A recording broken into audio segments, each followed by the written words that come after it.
மற்றும் மழை பாதிப்புகளை நேரில் பார்வையிட முதலமைச்சர் மு.க.ஸ்டாலின் இன்று விழுப்புரம் செல்கிறார். சென்னை கொளத்தூர் தொகுதியில் கனமழை பாதிப்புகள் குறித்து முதலமைச்சர் மு.க.ஸ்டாலின் நேற்று ஆய்வு மேற்கொண்டார்.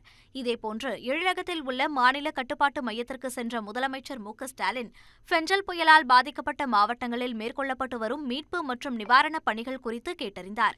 பின்னர் செய்தியாளர்களை சந்தித்த முதலமைச்சர் மழை பாதிப்புகளை பார்வையிட மத்திய குழு விரைவில் வர வேண்டும் என வலியுறுத்தி கடிதம் எழுதப்படும் என்றார்.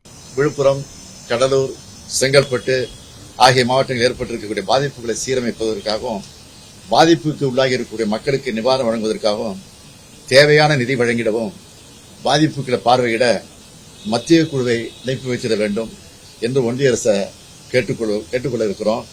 இந்நிலையில் விழுப்புரம் மாவட்டத்தில் மழை வெள்ள பாதிப்புகளை முதலமைச்சர் மு.க.ஸ்டாலின் இன்று நேரில் ஆய்வு செய்கிறார். முன்னதாக மரக்காணம் ஒன்றியத்திற்கு உட்பட்ட மந்தவாய் புதுக்குப்பத்தில் உள்ள புயல் பாதிப்பு மையத்தை பார்வையிடும் அவர் விக்கிரவாண்டியிலும் ஆய்வு செய்கிறார். அதன்பின் அங்கிருந்து விழுப்புரம் புறப்பட்டுச் செல்லும் முதலமைச்சர் ரெட்டியார் மில் பேருந்து நிலையம் அருகே உள்ள பாதுகாப்பு மையத்தில் ஆய்வு மேற்கொண்டு மக்களுக்கு நிவாரண உதவிகளை வழங்கவுள்ளார்.